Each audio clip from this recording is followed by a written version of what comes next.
Lucas was 27 years old, and his biggest problem wasn't his job, his finances, or his circumstances. It was his mind. From the moment he woke up, his thoughts rushed in, loud, crowded, and relentless. You're late in life. You should be doing better. Why did you say that yesterday? What if you fail tomorrow? Before his feet touched the floor, his mind was already exhausted. Lucas lived a simple life in a quiet town. He worked a stable job, paid his bills, and stayed out of trouble. From the outside, everything looked normal. But inside, his mind felt like a room where too many people were talking at once. At work, his hands typed emails while his thoughts wandered elsewhere. At lunch, he replayed conversations that had already ended. At night, when the world finally slowed down, his mind became even louder. He lay in bed, staring at the ceiling, thinking about the past he couldn't change, and futures that hadn't even happened yet. He wasn't unhappy with life. He was overwhelmed by his thoughts about life. And slowly, without realizing it, those thoughts began controlling how he lived. One evening, unable to quiet his mind, Lucas went for a walk in a nearby park. He walked without direction, hoping movement might silence the noise in his head. That's when he noticed an older man sitting alone on a bench, completely still. No phone, no distractions, just quiet awareness. There was something unusual about him. Lucas walked past, then stopped. "Excuse me," he said, "how do you sit so calmly?" The man looked up and smiled gently. "I stopped letting my thoughts run my life."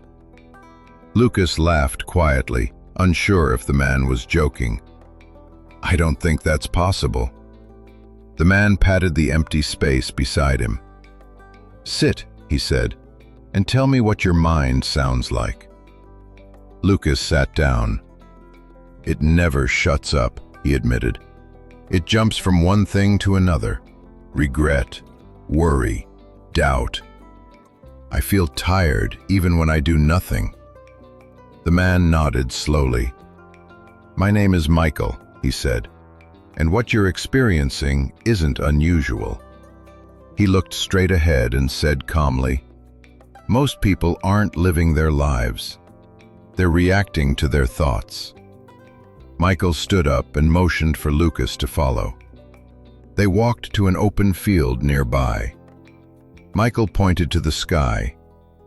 "Do you see those clouds?" he asked. "Yes," Lucas replied. "Are they organized?" Michael asked. Lucas shook his head.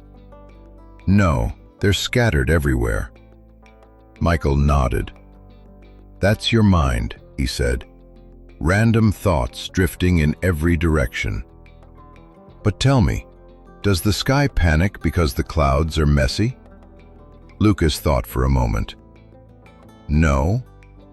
"Exactly," Michael said. "The sky allows the clouds, but it doesn't become the clouds." They sat down on the grass.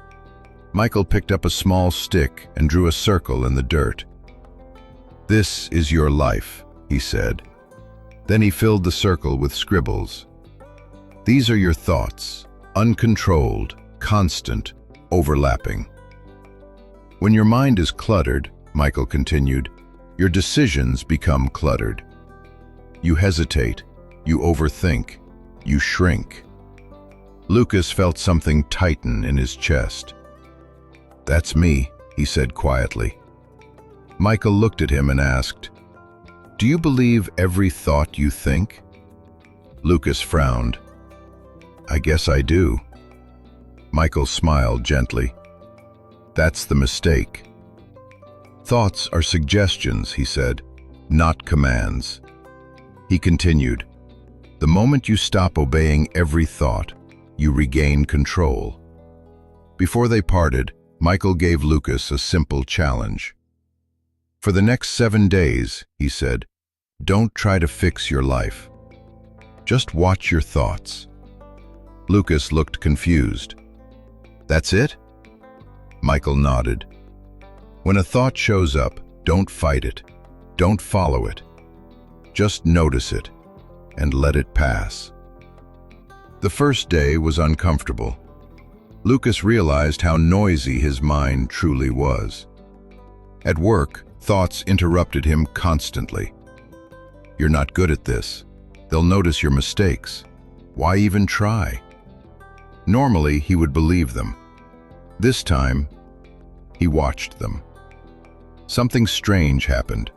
The thoughts lost their urgency. By the 3rd day, Lucas noticed space between thoughts. By the 5th day, his reactions slowed.